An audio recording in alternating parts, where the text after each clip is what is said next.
এখন আর যুদ্ধ শুধু বোমা মিসাইল বা ড্রোনের মধ্যে সীমাবদ্ধ নেই। যুদ্ধ এখন পৌঁছে গেছে বিশ্ব অর্থনীতির একেবারে হৃদয়ে।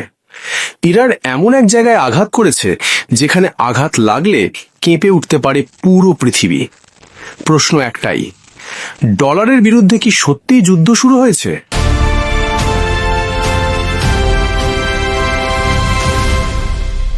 মধ্যপ্রাচ্যে উত্তেজনা বাড়ছে প্রতিদিন। মিসাইল হামলা, ড্রোন আক্রমণ সবই চলছে, কিন্তু ইরান বুঝে গেছে আমেরিকাকে শুধু যুদ্ধক্ষেত্রে হারানো সহজ নয়। কারণ আমেরিকার আসল শক্তি শুধু সেনাবাহিনী না, শুধু প্রযুক্তিও না, তাদের সবচেয়ে বড় শক্তি অর্থনীতি। আর সেই অর্থনীতির প্রাণ ডলার। তাই এবার ইরান বেছে নিয়েছে ভিন্ন পথ, সরাসরি আঘাত ডলারের ওপর। দশকের পর দশক ধরে বিশ্ব অর্থনীতি একটা অদৃশ্য নিয়মে চলেছে। যেখানেই তেল বিক্রি হোক, লেনদেন হয়েছে একটাই মুদ্রায়, ডলারে। সৌদি আরব, উপসাগরীয় দেশগুলো সবাই তেল বিক্রি করেছে ডলারে। এই ব্যবস্থার একটা নাম আছে, পেট্রো ডলার সিস্টেম। এর শুরু 1970-এর দশকে। 1971 সালে যুক্তরাষ্ট্র ডলারকে স্বর্ণ থেকে আলাদা করে। তারপর 1974 সালে সৌদি আরবের সঙ্গে বড় চুক্তি। তেল বিক্রি হবে ডলারে, আর সেই অর্থ ফিরে আসবে আমেরিকার বাজারে। এর ফল কি হলো? পৃথিবীর সব দেশ তেল কিনতে গেলে আগে ডলার লাগবে, আর সেখান থেকেই শুরু ডলারের বৈশ্বিক আধিপত্য। কিন্তু এখন সেই ব্যবস্থাকে চ্যালেঞ্জ করছে ইরান। তাদের টার্গেট হরমুজ প্রণালী। মাত্র 34 কিলোমিটারের এই সরু জলপথ দিয়ে বিশ্বের প্রায় 20% তেল পরিবহন হয়।